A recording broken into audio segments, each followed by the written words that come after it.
Assalamualaikum warahmatullahi wabarakatuh. Alhamdulillahirrahmanirrahim.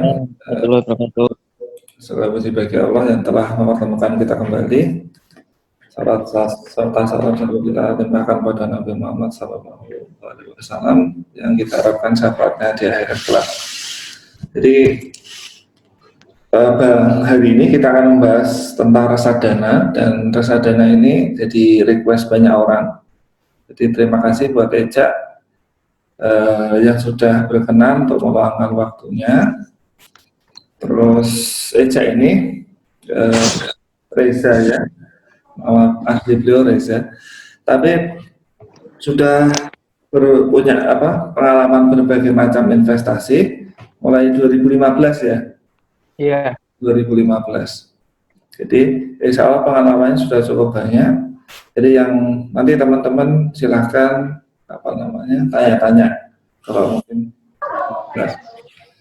waktu dan tempat buat Eza kami persilakan. Oke. Bram, aku screen sharing ya, Bram? Ya.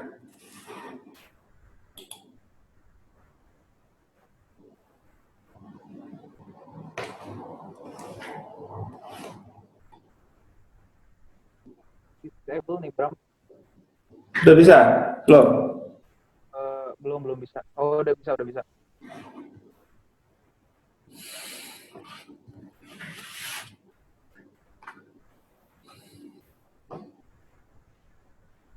Oke, assalamualaikum warahmatullahi wabarakatuh, teman-teman.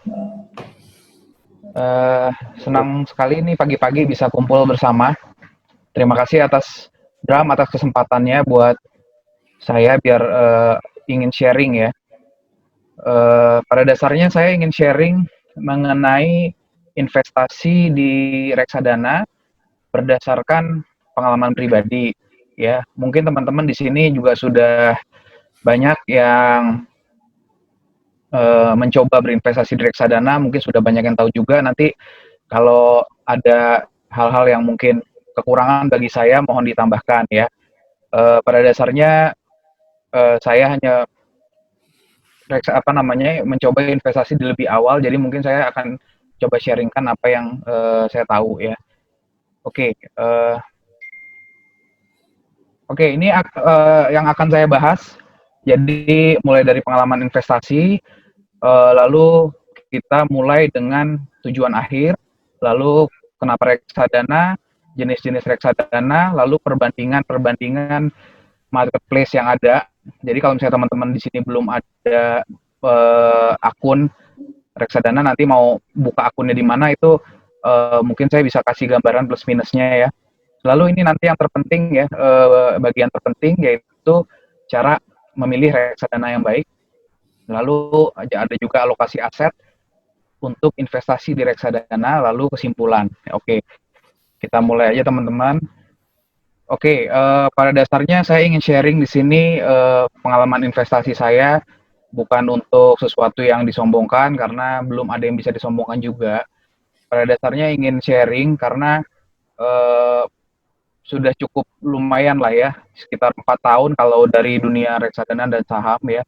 Jadi saya memulai dunia di investasi itu di tahun 2015, justru dimulai di properti ya, di properti di rumah kos-kosan yang sampai saat ini masih berjalan. Lalu juga mulai 2016 saya memulai investasi perdana di reksadana dulu dengan platformnya Bareksa, karena pada saat itu kalau nggak salah reksadana online itu hanya ada iPod dan Bareksa, dan saya memilihnya Bareksa. Lalu pada tahun 2016 di sekitar akhir ya, sekitar bulan September ke atas itu memulai investasi saham, tapi masih dengan modal yang relatif kecil, dengan membuka akun sekuritas di Philip Sekuritas Indonesia. Lalu baru memulai jenis investasi yang lain lagi di tahun 2019, peer-to-peer lending. Saya membuka akun di Amarta, lalu juga mencoba pada tahun 2019 mencoba membuka platform reksadana di Bibit ya, bibit.id itu. Lalu juga saya membuka akun sekuritas untuk invest di Stockbit ya. Sekuritasnya Sinarmas. Oke, ini sekilas aja. Oke, pada dasarnya setiap kita investasi itu kita harus memulai dengan tujuan akhir. Ini menurut saya yang paling penting ya. Karena kita tuh mau investasi itu kalau nggak pakai tujuan itu kita nggak akan bisa disiplin ya. Kita akan terlalu banyak distraction pada saat-saat ini, mungkin belanja online dan lain sebagainya. Jadi kalau kita nggak memulai dengan suatu tujuan yang jelas, kita akan kesulitan mencapai target kita. Ya, dan ini juga saya lakukan, gitu ya. Dan alangkah baiknya kalau tujuan itu kita tulis dan kita spesifik ya. Jadi kalau menurut pengalaman pribadi saya, ya apa tujuan investasi kita ya.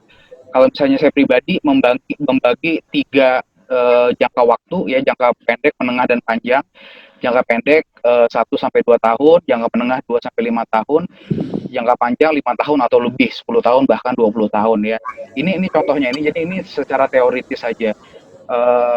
Apa namanya, contoh saya pribadi misalnya tujuan investasi kita jangka pendek itu untuk pertama menyimpan dana darurat.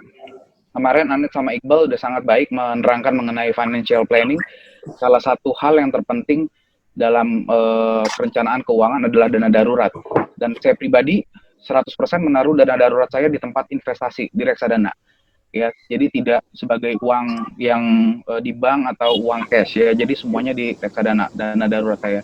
Lalu mungkin teman-teman di sini yang mau sekolah biaya sekolah anak atau juga mungkin biaya liburan dan traveling ya. Kalau di Jakarta kan biaya sekolah anak cukup tinggi ya. Kalau misalnya TK aja uang masuknya rata-rata yang sekolahnya memang bagus ya di atas 15 juta ya. Kalau SD yang saat ini saya dengar rata-rata di atas 40 juta atau lebih ya.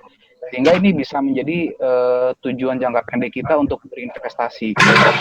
Lalu misalnya tujuan jangka menengah, kita ingin membeli kendaraan atau membayar DP rumah atau bahkan membeli rumah, itu yang bisa dilakukan dalam mungkin 2 sampai 5 tahun ke depan ya.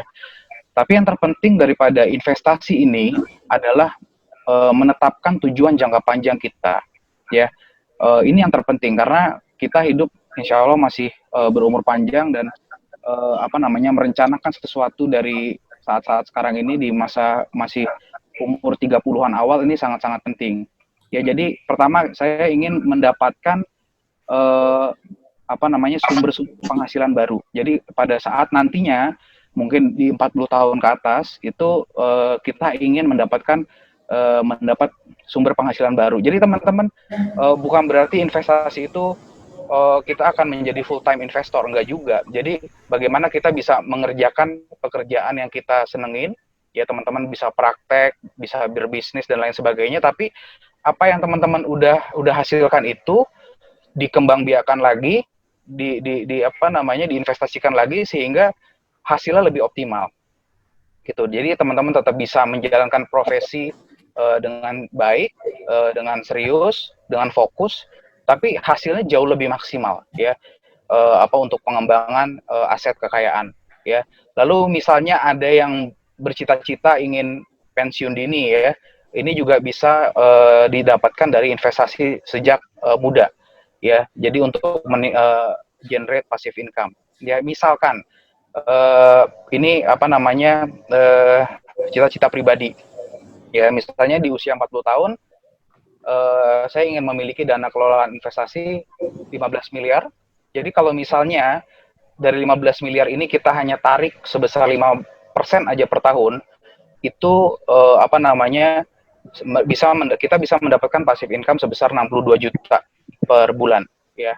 Kenapa 5%? Karena misalnya kita mendapatkan return dari investasi kita sebesar 7 sampai 10%, itu jangan semuanya diambil tentunya.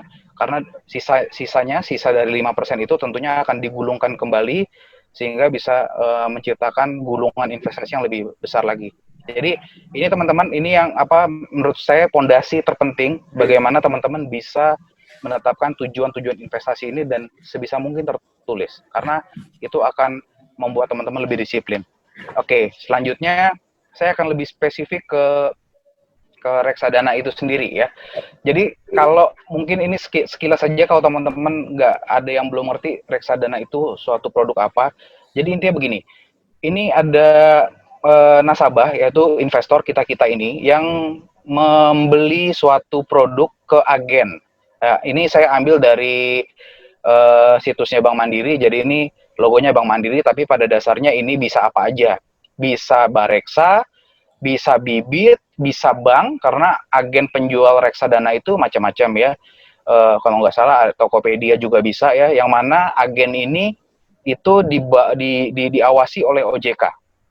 Diawasi oleh OJK. Nah, agen ini hanya ngejualin ya. Lalu uangnya itu akan dikelola oleh manajer investasi ya, manajer investasi. Tapi uang kita itu ditaruhnya di bank kustodian namanya. Jadi uang kita itu tidak dipegang langsung oleh manajer investasinya. Nah, manajer investasi ini juga diawasi oleh OJK ya. Nah, manajer investasi inilah yang membelikan kumpulan uangnya investor, dibelikan suatu aset, apakah itu obligasi, surat utang, obligasi perusahaan, obligasi negara, dan juga saham. Nah, ini adalah manajer investasinya. Jadi kita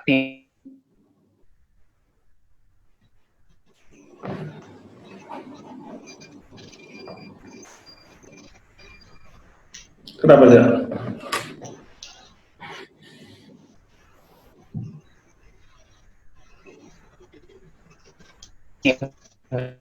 tidak perlu Terputus nih.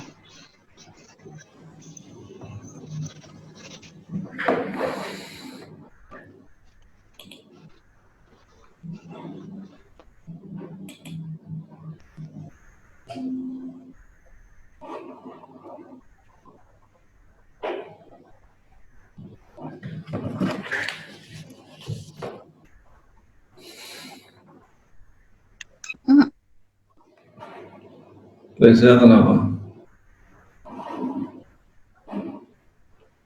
halo, aduh sorry, Monggo ya, lanjut. lanjutkan.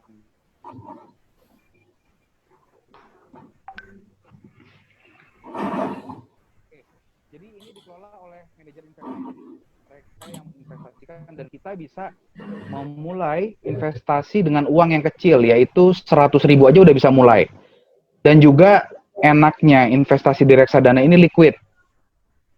Bisa dijual kapan saja selama jam kerja bursa. Paling kalau misalnya kita cairkan ya mungkin 1-2 hari lah waktu masuknya sampai itu masuk ke rekening pribadi kita ya.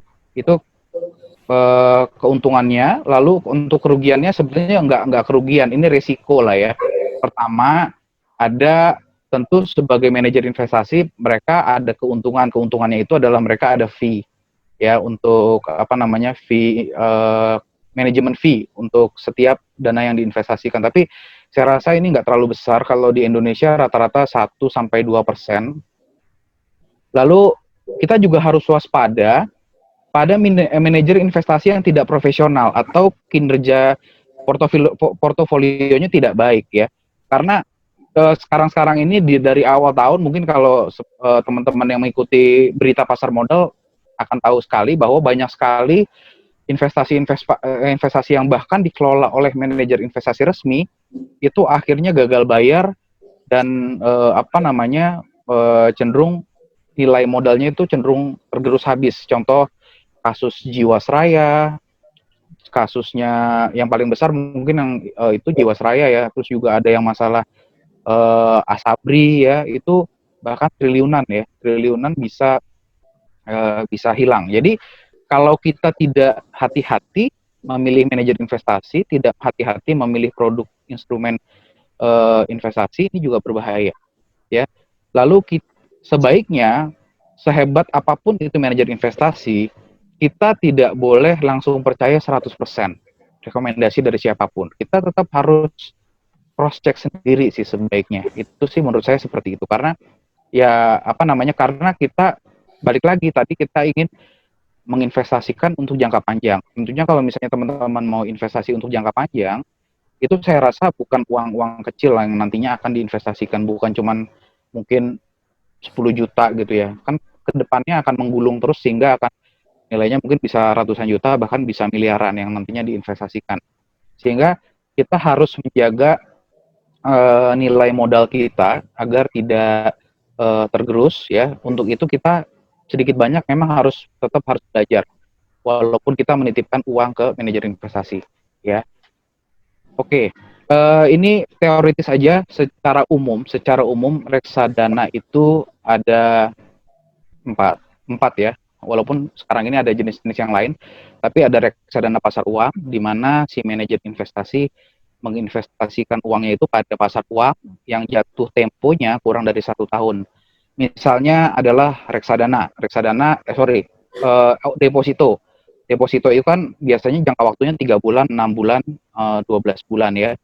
Ada juga si manajer investasi itu menginvestasikannya ke surat utang perusahaan atau sertifikat Bank Indonesia yang jatuh temponya maksimum 1 tahun atau kurang. Itu reksadana pasar uang. Jadi uang masyarakat dikumpulin, lalu si manajer investasi itu naruh lagi di instrumen investasi yang masa jatuh temponya kurang dari 1 tahun. Lalu ada reksadana pendapatan tetap fixed income.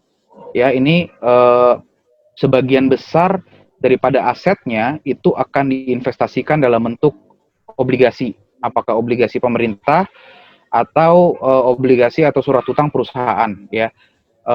Lalu ada reksadana campuran yang dia campuran antara pendapatan tetap dan saham, dan juga terakhir ada reksadana saham yang mana si manajer investasi menginvestasikan uangnya kurang lebih 80% atau lebih itu dalam instrumen saham di pasar saham ya. Oke. Lalu ini kebetulan yang mungkin rame pada saat ini untuk marketplace. Kalau teman-teman belum punya rekening untuk membeli reksadana, akun untuk membeli reksadana, ini yang mungkin yang cukup terkenal dua ya. Kalau nggak Bibit, Bareksa. Kebetulan saya dua-duanya punya.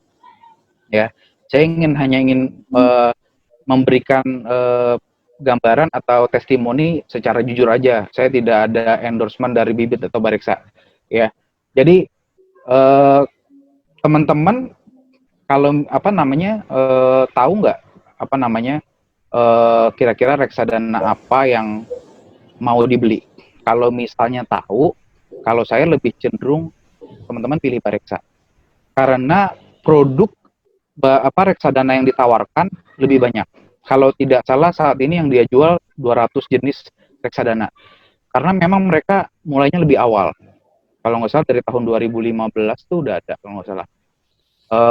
Kalau Bibit itu baru ada di tahun 2019. Tapi kalau teman-teman nggak tahu, itu bisa pilih Bibit. Karena Bibit itu ada bantuan yang namanya Robo Advisor. Jadi kalau teman-teman pertama membuka akun di Bibit ataupun di Bareksa sih, dua-duanya itu kita pada saat awal kita itu akan ditanyai mengenai profil risiko, risk profile. Jadi kita itu sebagai orang yang kira-kira moderat atau konservatif atau agresif. Agresif itu misalnya teman-teman kehilangan modal 50% dalam jangka pendek, itu teman-teman jantungnya deg-degan nggak? Kalau misalnya deg-degan, mungkin itu nggak cocok ke agresif ya. Nah, si Robo Advisor itu akan mengarahkan jenis reksadananya ke produk-produk sesuai dengan risk profile kita, gitu. Walaupun kalau menurut saya tetap aja setelah ada si Robo Advisor, sebaiknya teman-teman harus analisis sendiri sih.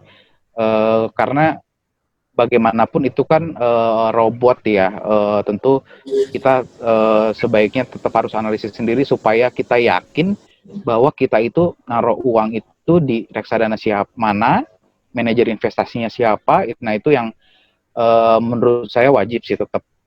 Kecuali kalau cuman naruhnya mungkin nggak terlalu besar, nggak mau terlalu ribet, oke. Tapi kalau udah mulai nilai-nilai yang cukup besar, saya pikir teman-teman naruh di mana tuh harus research, ya. Oke, lalu jadi pertama itu ya, jadi pilihan produk reksadananya di Bareksa lebih banyak daripada di Bibit. Walaupun di Bibit ini reksadana yang terbaiknya memang ada di situ semua. Jadi nggak terlalu masalah kalau terkait itu. Yang kedua terkait metode pembayaran. Kalau di Bareksa itu dia rekening yang dipakai cuma BCA. Jadi kalau teman-teman nggak punya BCA, kalau maunya ke Bareksa itu sebaiknya punya rekening BCA karena nantinya transfer dan nanti dicairkannya itu juga lebih mudah karena tidak ada RTGS dan tidak ada biaya transfer dan bisa langsung masuk, ya. Kalau yang nggak mau pakai BCA ya mungkin bisa ke Bibit, ya. Di Bibit itu BCA juga ada, ya, BCA, GoPay, Link Aja dan BNI. Jadi pilihan pembayarannya itu lebih banyak gitu, ya. Lalu perbandingan ketiga, mau analisis sendiri atau enggak? Kalau misalnya mau analisis sendiri, itu menurut saya lebih Bareksa. Karena di Bareksa itu fitur untuk analisanya lebih lengkap dibanding kalau misalnya di Bibit, ya. Tapi balik lagi, kalau produk-produk yang terbaiknya itu di Bibit, mereka udah ada semua sih. Jadi oke-oke aja. Pada dasarnya saya dua-duanya punya, tapi lebih besarnya di Bareksa karena juga Bibit itu memang saya baru buka baru setahun terakhir aja, ya. Oke, kita langsung masuk ke inti daripada cara memilih reksadana yang baik. Pertama, mau nggak mau manajer investasinya harus yang bagus, ya. Teman-teman hati-hati, manajer investasi itu kalau saya nggak salah totalnya perusahaannya mungkin 100 atau lebih gitu, ya. Nah, ini harus mencari yang bagus, ya. Kalau tidak, kita sangat berisiko menaruh uang kita ke orang lain yang kalau dia nggak profesional, itu uang kita bisa turun jumlahnya, bahkan bisa besar turunnya, ya. Nah, untuk mengetahui manajer investasi yang baik itu yang mana, itu bagaimana caranya?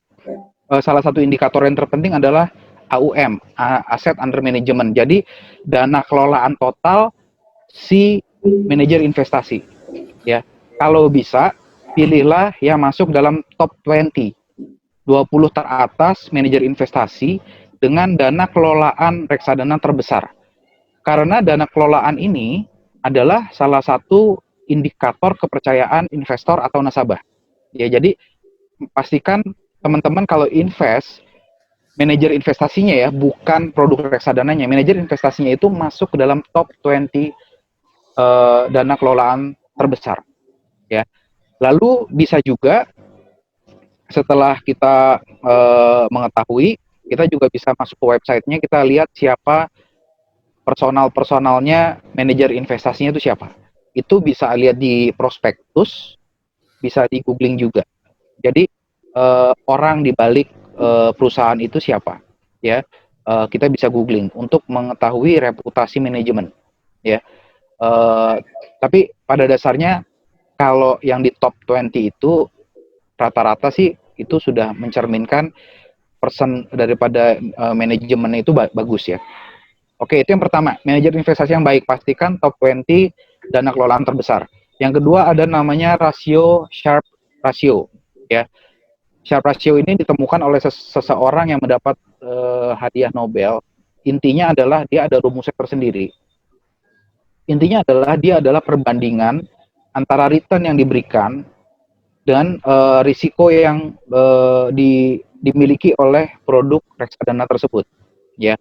Tapi untuk simpelnya, intinya Sharpe ratio itu semakin tinggi semakin bagus, gitu. Nah, Sharpe ratio ini untuk pembanding. Jadi kalau misalnya ada dua produk reksadana yang kita naksir, kok kayaknya dua-duanya bagus, ya. Kita milih mana? Nah, salah satu indikatornya adalah Sharpe ratio ini, ya. Karena semakin besar, dia berarti pengelolaan return-nya terhadap resiko daripada produk reksadana itu lebih baik, ya. Lalu yang ketiga, kinerja masa lalu yang konsisten, ya. Kita harus lihat dia udah berapa tahun dia beroperasi. Lalu kinerja 6 bulan, 1 tahun, 3 tahun, 5 tahun, itu returnnya berapa? Konsisten nggak? Gitu. Kita nggak mau mencari perusahaan reksadana yang mungkin bisa memberikan return 30-40% dalam setahun, tapi tahun itu aja. Di tahun yang lain dia memberikan return yang negatif bahkan kecil. Jadi volatile banget gitu loh. Volatilitasnya tinggi. Itu saya nggak terlalu suka yang seperti itu. Kita pengennya yang misalnya 10 sampai 20% tapi bisa konsisten gitu ya.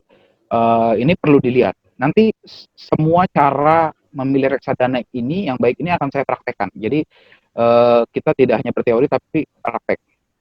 Lalu spesifik untuk reksadananya ya, sebisa mungkin cari yang dana kelolaannya besar. Satu reksadana ya, satu reksadana eh, di reksadana itu dia mengelola uang kalau bisa di atas 500 miliar ya.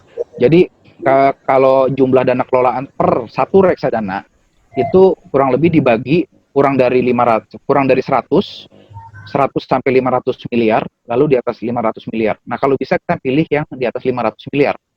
Karena besarnya dana kelolaan atau AUM atau Asset Under Management itu melambangkan kepercayaan investor terhadap produk reksadana tersebut.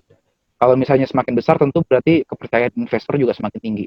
Ya, oke. Lalu kinerjanya tadi selain kinerja masa lalu yang konsisten, selain dia konsisten, lalu dia harus bisa beat the market. Dia harus bisa malah mengalahkan benchmarknya. Karena tujuan kita naruh uang di reksadana itu supaya mereka kelolain, tapi hasil kelolaannya harus lebih baik dong daripada benchmark itu biasanya rata-rata return investasi reksadana yang lain. Kalau misalnya reksadana saham, dia harus beat atau mengalahkan return daripada IHSG atau menaikkan return daripada IHSG. Kalau misalnya dia tidak bisa beat the market, itu sebaiknya kita evaluasi lagi atau kita memilih yang lain ya. Jadi mungkin 5 indikator ini yang menjadi menurut saya menjadi hal yang terpenting untuk memilih reksadana yang baik ya. Oke, selanjutnya eh, ada satu semacam kalau kita lihat makanan, obat segala macam itu ada suatu petunjuk obat yang atau makanan itu kayak komposisi ya. Itu namanya fun fact sheet. Jadi reksadana itu isinya apa aja, resume singkat. Nah, ini jadi kalau dokumen itu ada dua, ada prospektus, ada fun fact sheet. Prospektus mungkin ya kalau ini berlembar-lembar dan ini bagian prospektus itu sebaiknya dibaca. Cuman kalau saya sih memang malas baca kalau prospektus karena panjang banget dan bahasanya bahasa legalitas terhadap undang-undang dan lain sebagainya. Jadi kayak kontrak kita sama si manajer investasi. Tapi kalau fun fact sheet itu resume dari produk reksadananya tersebut, ya. Sehingga ini menurut saya wajib sekali dibaca. Karena semua cara memilih reksadana yang baik tadi itu salah satunya bisa dilihat langsung dalam selembar kertas fun fact sheet, ya. Oke, pertama apa yang perlu dilihat di dalam fun fact sheet? Pertama kinerjanya dibanding benchmarknya seperti apa? Itu selalu mereka akan menginformasikan. Ya, kalau misalnya ini selalu lebih baik, nah ini salah satu indikator yang bagus. Ya, lalu parameter resiko. Ya, jadi ini reksadana ini termasuk untuk resiko yang untuk yang moderat itu atau ya. Jadi lalu yang ketiga adalah alokasi aset. Ya, alokasi aset terbesar. Jadi uangnya itu ditaruh di mana aja. Uangnya ditaruh di mana aja oleh si manajer investasi. Lalu dana kelolaan sama penghargaan-penghargaan yang pernah didapat. Jadi ini yang harus dilihat di fund fact sheet, ya. Oke, teman-teman, itu teoritis terhadap cara memilih reksadana. Sekarang kita akan langsung praktek ya. Oke.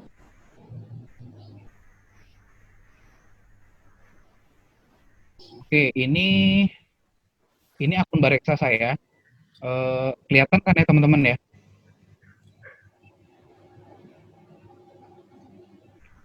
Ini akun Bareksa saya, ini Reza Irawan ya. Oke, kalau kita sudah memiliki akun di Bareksa, kita akan memiliki tampilan seperti ini ya.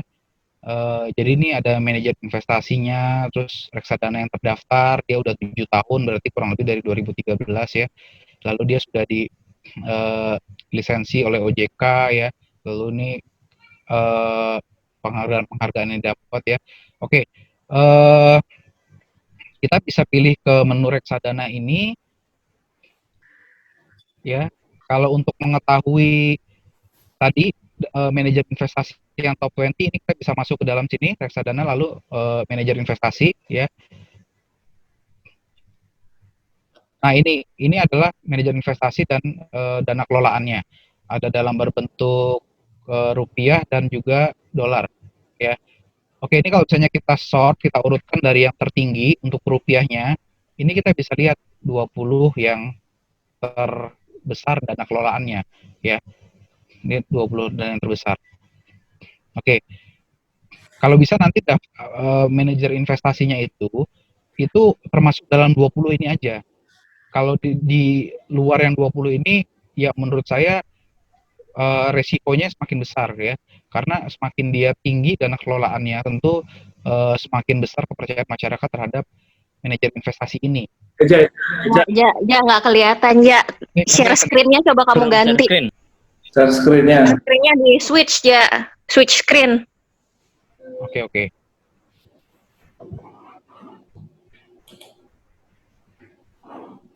Sekarang udah kelihatan belum ya? Udah. Udah ya? Udah. Oke, ini akun Bareksa saya. Kalau misalnya kita memiliki nanti kita akan buka akun Bareksa ini Reza Irawan ya. Jadi kita pilih tadi ya, pilih di reksadana. Lalu untuk mengetahui daftar manajer investasi kita masuk ke dalam ini ya, daftar manajer investasi. Lalu kita sort atau urutkan dari yang terbesar. Oke, ini adalah 20 daftar manajer investasi yang dana kelolaannya terbesar ya. Jadi kalau nanti teman-teman memilih reksadana, itu pastikan itu manajer investasinya itu masuk ke dalam 20 ini ya. Karena kalau lebih dari 20 ya artinya dana kelolaannya lebih kecil sehingga resikonya tentu lebih besar ya. Oke, ini total manajer investasi di Indonesia ada 95 ya. Kita pilih yang 20 terbesar aja. Oke. Itu pertama untuk mengetahui manajer investasi. Oke, sekarang untuk screening ya. Untuk screening produk reksadana, ini kalau misalnya kita tadi masuk ke dalam di reksadana itu, nah saya senangnya di apa namanya di Bareksa ini itu ada produk ada fitur screener seperti ini nih. Ini yang kita bisa otak-atik banget gitu. Yang kayaknya kalau di Bibit kok kayaknya nggak ada ya. Ya, jadi ini screener ya. Screener ini yang benar-benar bisa dengan mudah kita melihat di reksadana apa yang mau kita investasikan. Misalnya secara spesifik kita mau pilih reksadana pasar uang. Ya, ini kita bisa yang tersedia di Bareksa, lalu misalnya spesifik pasar uang. Nah, kategori ini teman-teman kalau mau yang syariah pun bisa kita screening yang syariah aja ya, dicontoh yang semua dulu. Lalu ini dana kelolaan. Ya, dana kelolaan ada yang lebih dari 500 miliar, 100 sampai 500, kurang dari 500, kurang dari 100. Tapi ini kita semuakan dulu aja ya. Mata uang nih semua. Oke. Lalu ini kita ketik cari dulu. Oke, ini filternya udah jadi. Lalu kalau saya akan melihat kinerja, ya kinerja. Sebelum kita spesifik ke reksadana mana, kita lihat kinerja dulu, ya. Ini kolom ini, ya kolom ini kita kalau saya NAB nggak gitu penting, ya net aset nilai aset bersih itu harga ya harganya. Oke, yang saya sekarang mau lihat adalah kinerja, sehingga katakanlah kita mau lihat kinerja 6 bulan, year to date, oke, tapi yang penting ini setahun, 2 tahun, 3 tahun, 5 tahun, ya. Lalu Sharpe ratio-nya dan barometer. Nah, ini diklik dulu sama teman-teman supaya nanti dia ada di screening ini ya. Oke, setelah ini ya, 6 bulan year to date itu dari awal tahun, dari 1 Januari sampai hari ini, tingkat returnnya berapa persen, lalu 1 tahun, 2 tahun, 3 tahun, 5 tahun. Oke, ini di close. Lalu ini biasanya saya kecil-kecilin. Ini juga saya kecil-kecilin karena udah dispesifikan ini semuanya adalah reksadana pasar uang. Oke. Nah, ini kita bisa sort ya dari yang tertinggi ya. Nah, ini keluar nih ya. Keluar. Jadi yang tertinggi dalam 1 tahun terakhir ini mirip-mirip. Yang kepala 7% ada 5 jenis reksadana, mulai dari capital, Sukor Invest Syariah Money Market, Sukor Invest Money Market Fund, lalu ini ada dan keempat dan kelima ya. Nah, ini kita bisa lihat returnnya dalam 1 tahun terakhir. Nah, ini si Syariah ini belum ada karena kalau nggak salah dia baru launching itu belum ada 2 tahun, jadi belum ada kinerja 2 tahunnya, kalau nggak salah seperti itu. Oke, nah ini kita bisa lihat mulai dari barometer ya, barometernya kalau yang kuning itu yang 100 sampai 500 miliar, dia warnanya yang kuning. Kalau yang hijau itu yang di atas 500 miliar dana kelolaannya. Ya, ini bisa menjadi salah satu screening kita juga ya. Oh, Sharpe ratio-nya mana ya? Pinggir Oh, itu paling ujung ya. Nah, ini Sharpe ratio-nya juga ada nilainya mulai dari 19, yang paling atas di 5, 19 ya.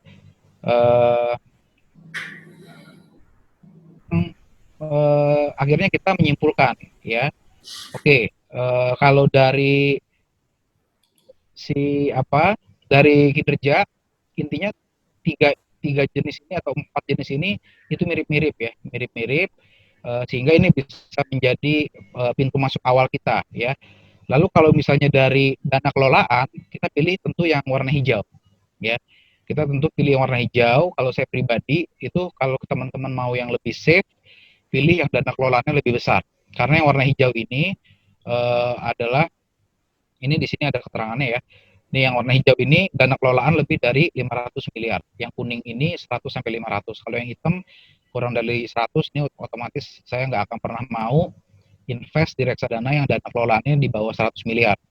Ya, biasanya kalau saya pilih yang warna hijau. Ya, jadi ini nomor 1 dan nomor 2. Kalau bagi saya ini suatu kinerja yang bagus ya. Nah, ini juga misalnya untuk kinerja yang 3 tahun ya. Nah, ini ada Sukor Invest Money Market Fund ya. Nah, ini kalau misalnya kita lihat yang syariah tadi nggak masuk karena dia umurnya baru singkat ya. Tapi sebetulnya dia sama dengan Sukor Invest Money Market Fund ini tapi versi syariahnya ya. Nah, ini kalau misalnya kita lihat Sukor Invest Money Market Fund ini kinerjanya sangat konsisten.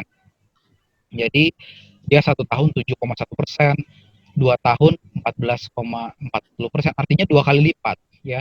Lalu 3 tahun 21,57%, artinya 3 kali lipat. Ini cukup konsisten. Bahkan di 5 tahun dia bukan 5 kali 7 sama dengan 35, tapi 41 ya. Makanya ini Sukor Invest ini menjadi salah satu yang terbaik ya. Oke, lalu juga misalnya teman-teman mau perbandingkan, kita juga bisa klik seperti ini, lalu diklik bandingkan. Tapi saya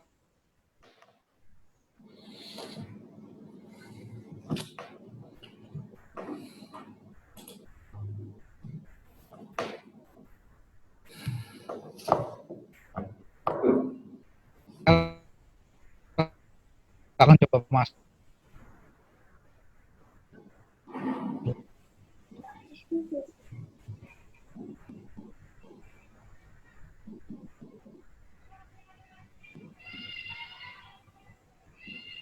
Oke, sorry, udah nyambung lagi ya nih, Bram? Ya, sudah. Oke, ini reksadana yang syariah money market fund, ya. Tampilannya seperti ini. Jadi dia, nah ini tanggal peluncurannya sebetulnya udah 2 tahun ya, cuman belum masuk itu Bareksa ya. Oke, ini nama produknya, ini adalah nama manajer investasinya, ini barometer versi Bareksa, tentu semakin yang kalau dia bintang 5 ya berarti bagus. Ini return dan risk-nya, ya ini return-nya secara ada 1 bulan, year to date dan 1 tahun. Nah ini kita lihat ya fun fact sheet-nya. Nah, oke, ini satu lembar fun fact sheet yang menurut saya sangat penting ya, sangat penting kalau teman-teman mau lihat.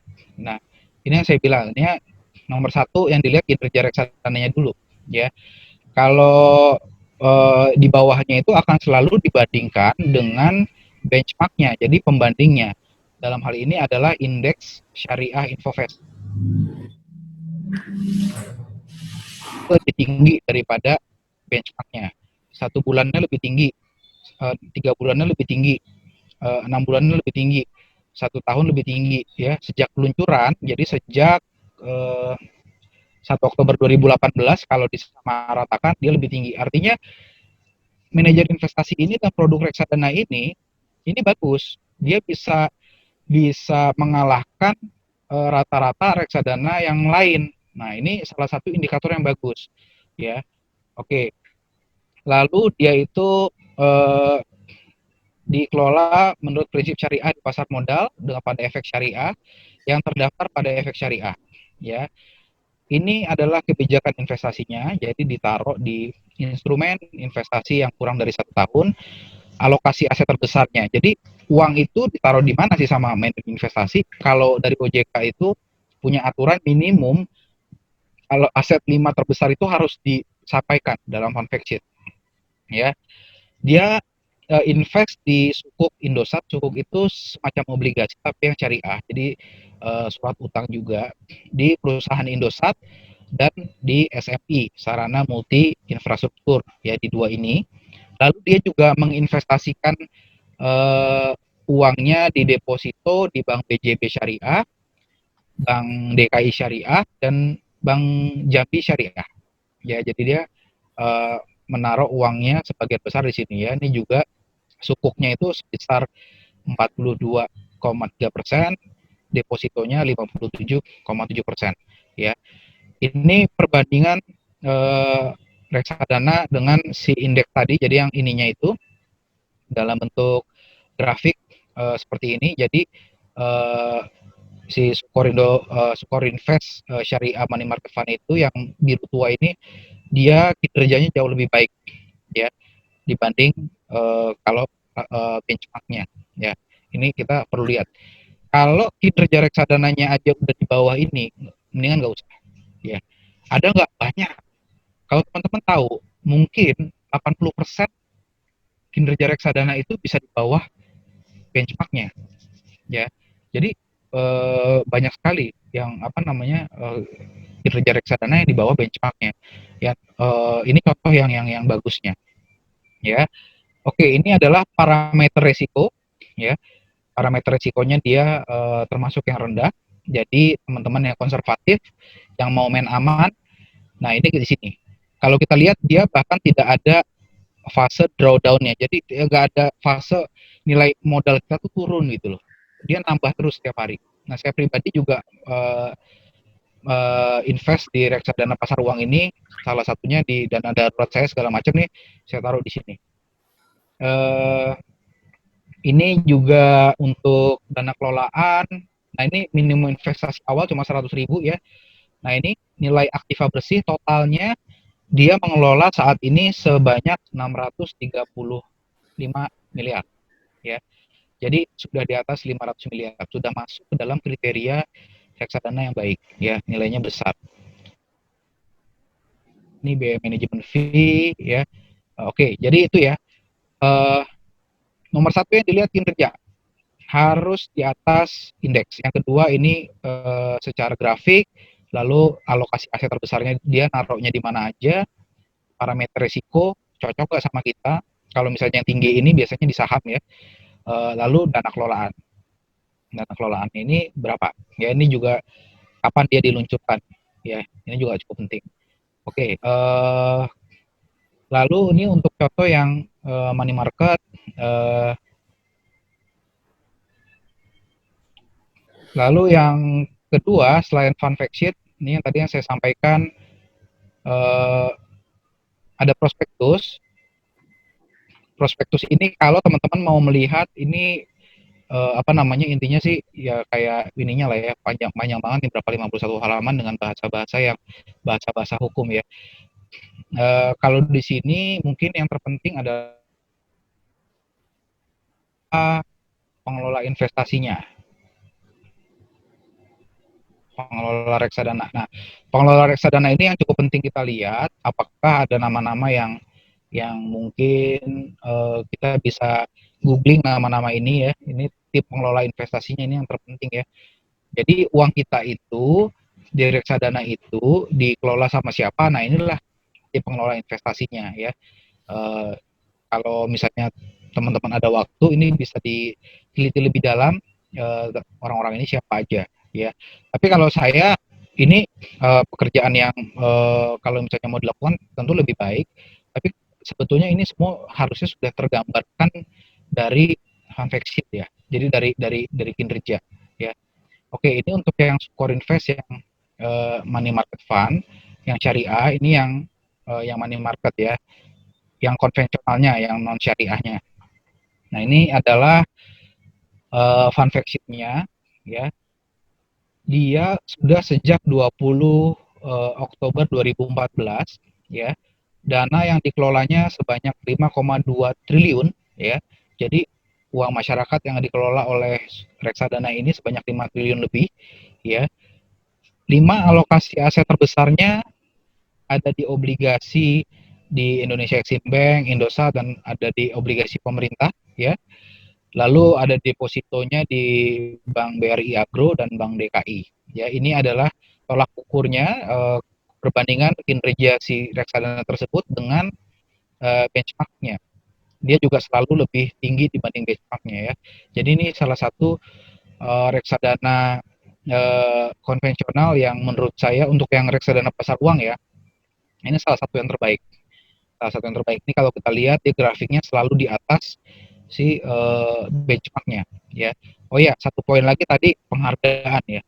Biasanya kalau reksadana yang bagus dia itu mendapat penghargaan dari beberapa media dan itu ya. Jadi dia mendapatkan tiap tahun dia banyak mendapatkan penghargaan, ini menjadi salah satu indikator yang baik juga ya.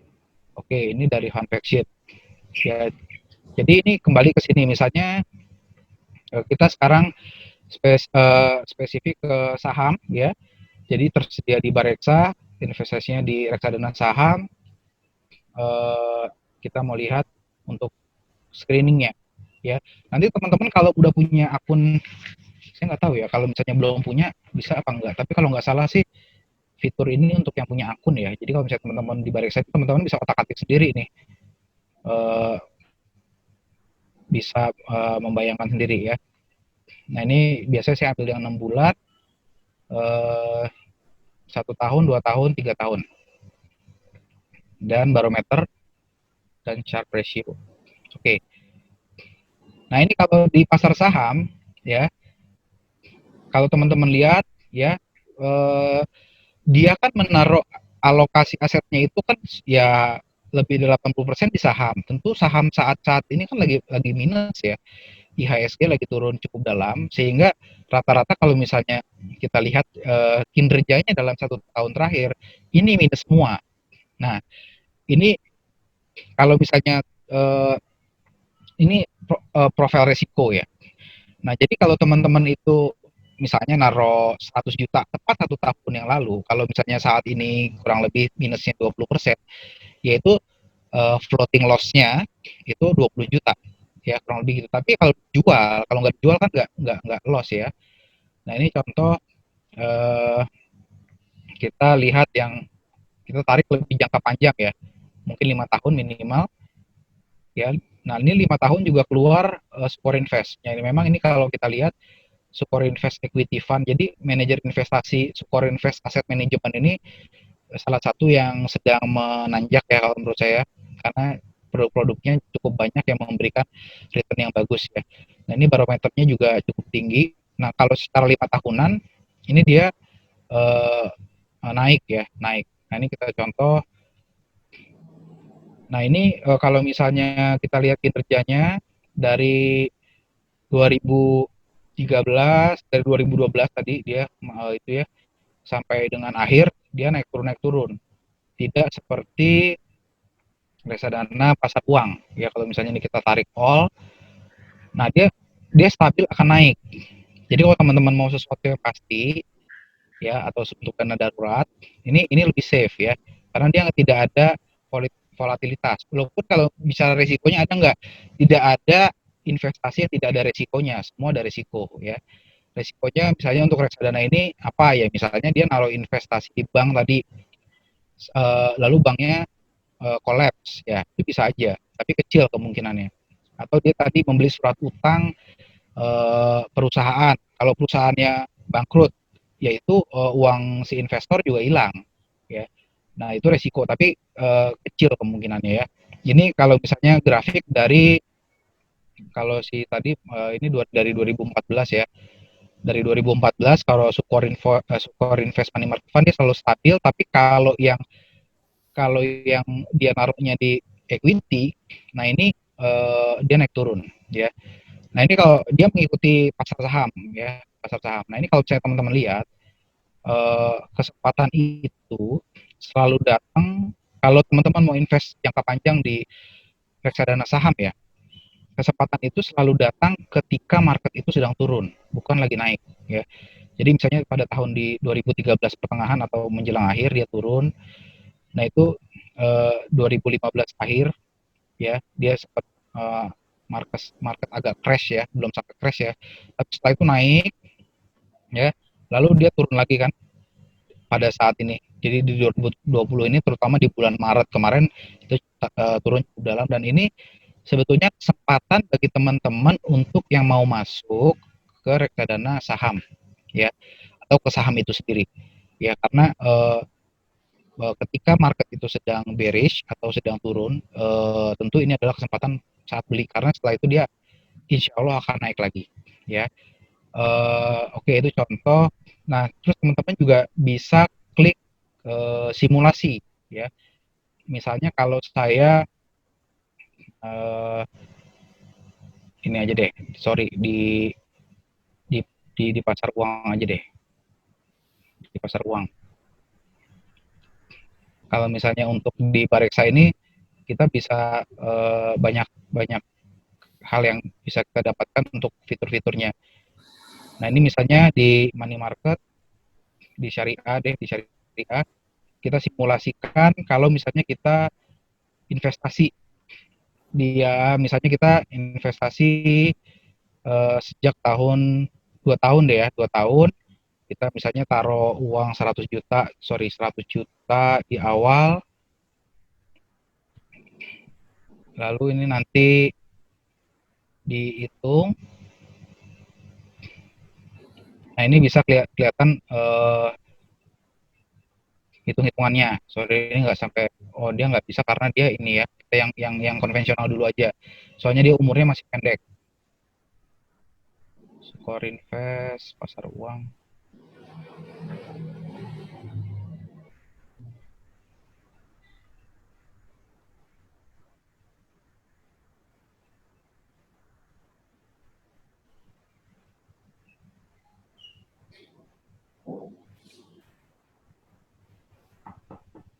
Oke, ini coba.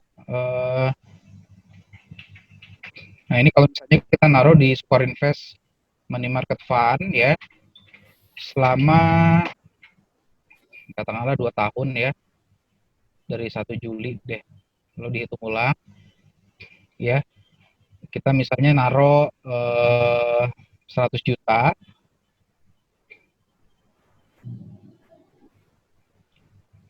Nah ini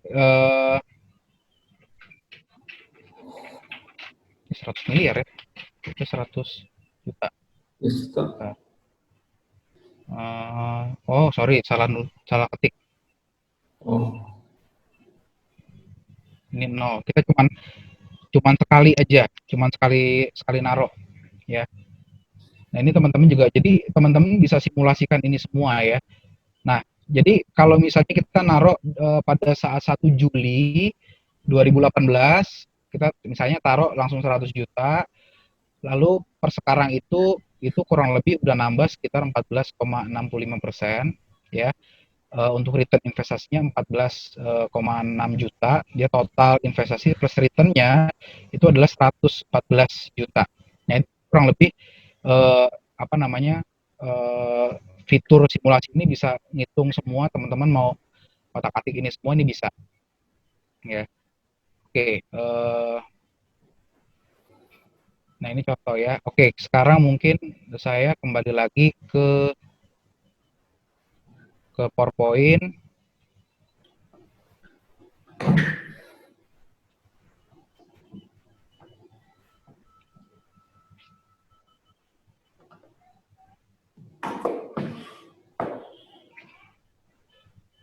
Bram, ini udah balik ke PowerPoint belum, Bram?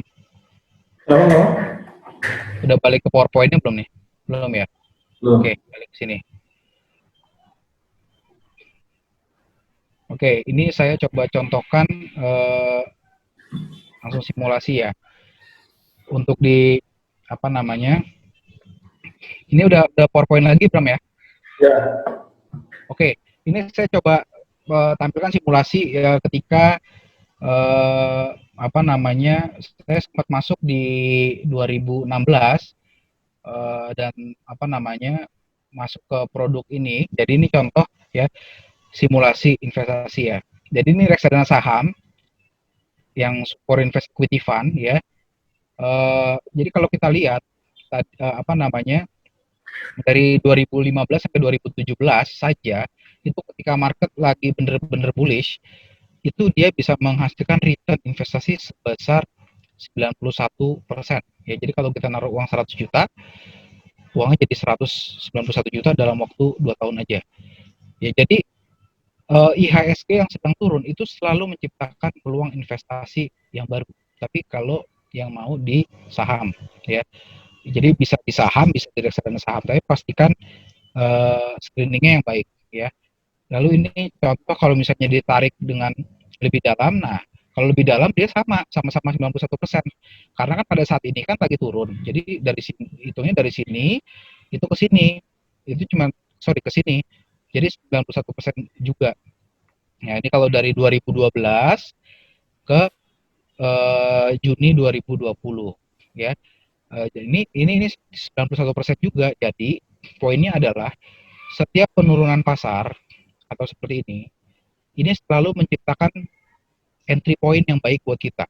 Bukan lagi naik-naiknya kita naik, apa kita lagi tinggi-tingginya udah naik berapa puluh persen kita baru masuk karena ikut-ikutan.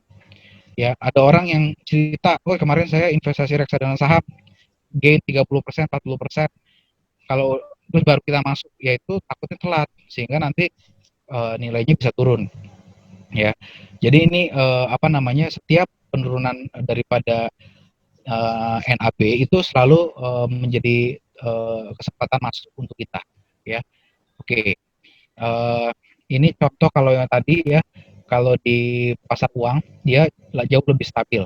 Jadi kalau dari November ke Juli ya, kita taruh uang 100 juta di 1 November 2014, lalu kalau sampai sekarang itu uangnya itu sudah berkembang 50,4% ya, atau memberikan return investasi 50,3 juta ya. Nah, secara kinerja masa lalu itu tanpa penurunan modal ya, jadi nggak pernah dia tuh turun ke bawah gitu ya. Apa namanya, ini kurang lebih 6 tahun dia bisa menghasilkan return yang 50% ya. Oke, sekarang mungkin kalau teman-teman mau invest ya, kalau teman-teman ini alokasi aset ya, alokasi aset. kalau teman-teman mau invest di saham juga, hanya untuk naruh di yang pasar uang. Karena untuk simpan dry powder, jadi minimum daripada uang cash yang untuk diinvestasikan ke saham itu saya taruhnya di pasar uang. Lalu juga misalnya untuk dana darurat dan untuk kebutuhan jangka pendek. Tapi kalau misalnya kita investasi saham juga, tapi kita mau main reksadana saham, paling kalau IDX30, ya ini ada Afris sama CIMB kalau nggak salah yang punya ini.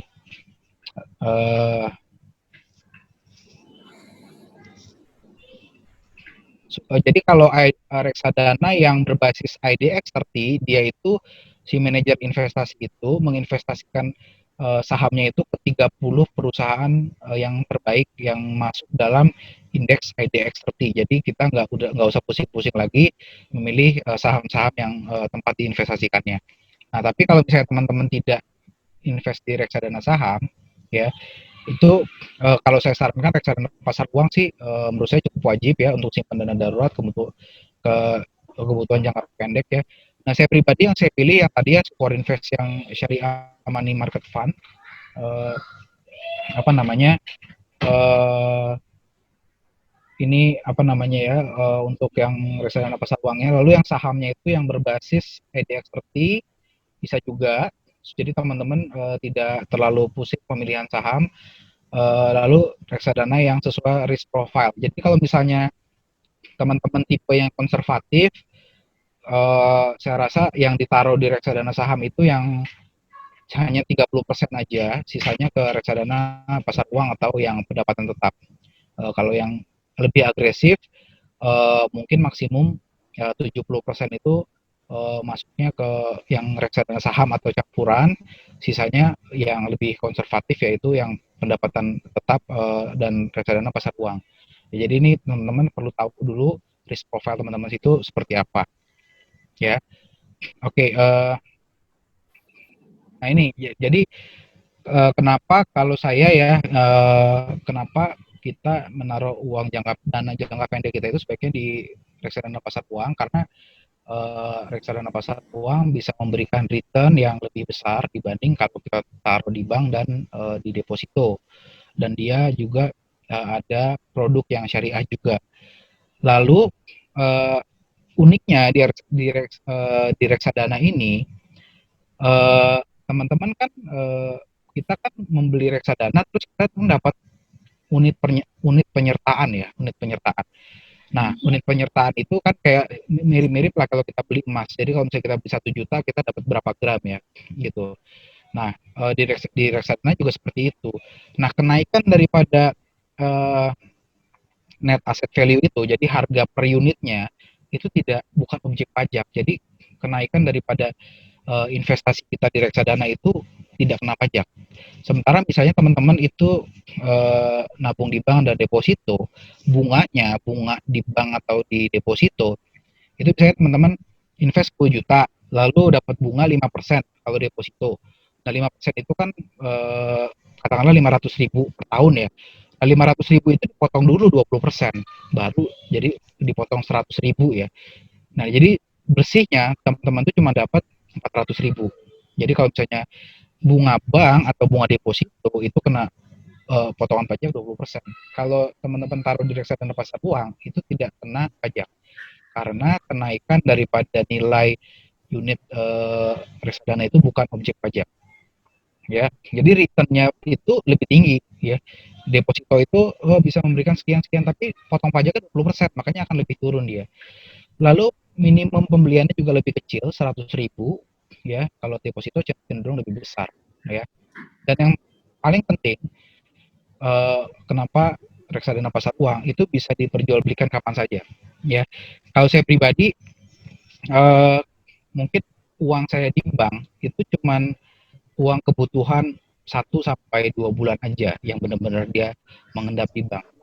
Sisanya saya taruh di reksadana pasar uang. Ya, saya udah pengalaman bolak-balik jual beli itu. Kalau sekarang di Bibit sama Bareksa itu kita kalau hari kerja kalau kita redeem sekarang, kita ajukan untuk dicairkan sekarang, itu besok udah masuk udah masuk rekening teman-teman, ya. Jadi nggak lama gitu. Misalnya saya redeem hari Senin, itu hari Selasa udah masuk. Dan enaknya reksadana pasar uang itu kenaikan daripada returnnya per hari, bukan per bulan, bukan per tahun. Jadi misalnya begini, teman-teman invest 100 juta. 100 juta dengan yang tadi misalnya skor invest itu 7,2% ya. Itu 7,2% kalau 1 tahun. Dibagi 12 bulan itu 0,6% per bulan. Ya. Dibagi 30 hari berarti 0,02% per hari. Saya asumsikan misalnya kita taruh 1 miliar ya. Kita taruh 1 miliar di situ, kita mendapatkan return 0,02% per hari, yang mana kurang lebih 200.000 itu per hari. Jadi kurang lebih aset kita di reksadana pasar uang itu akan naik 200.000 per hari plus minusnya. Jadi kalau teman-teman naruh 1 miliar, lalu teman-teman cairkan di hari ke-14 saja. Sorry, hari ke-15, hari ke-15.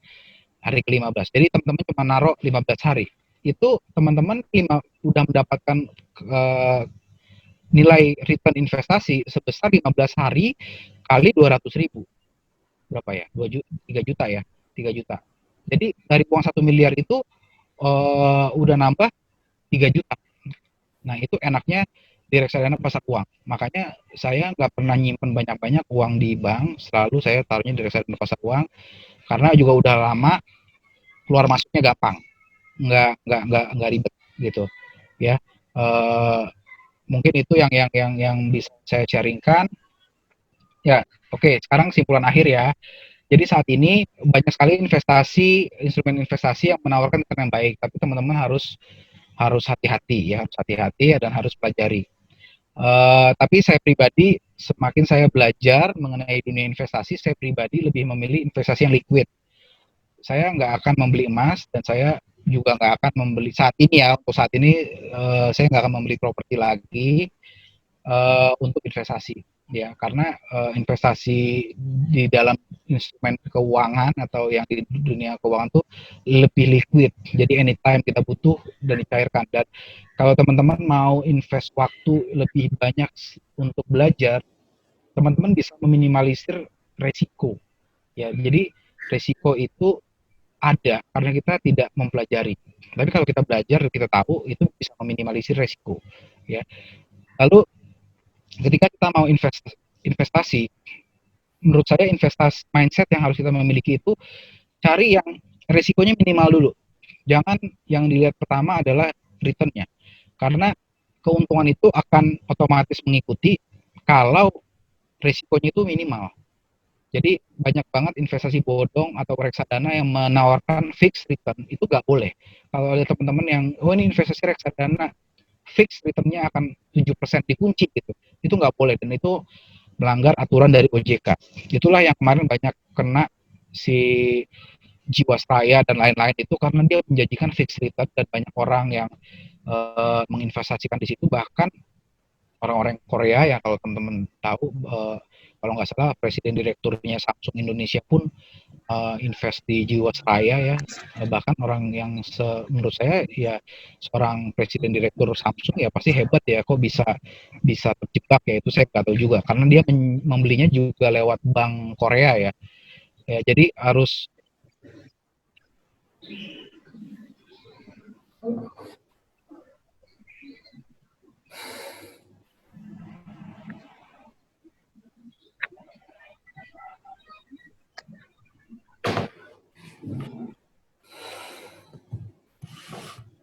sekolah anak-anak, buat ya kebutuhan pokok lainnya deh, jangan deh. Itu resikonya besar. Takutnya teman-teman ketika sedang floating loss atau lagi turun, teman-teman karena ada kebutuhan mendesak, teman-teman harus menjual dan akhirnya menderita kerugian. Ya, jadi kalau mau investasi saham itu harus uang dingin. Ya. Lalu yang terakhir adalah money management dan perencanaan keuangan. Jadi pembuatan tujuan-tujuan investasi dan tujuan-tujuan keuangan tadi itu menurut saya yang terpenting. ya. Mulai dari tujuan investasi, alokasi aset, itu menurut saya yang terpenting dalam menentukan teman-teman itu bisa sukses dalam berinvestasi atau enggak, ya. Ya mungkin itu dari saya, Bram. Kalau teman-teman ada yang ingin bertanya, pengen itu, saya persilakan.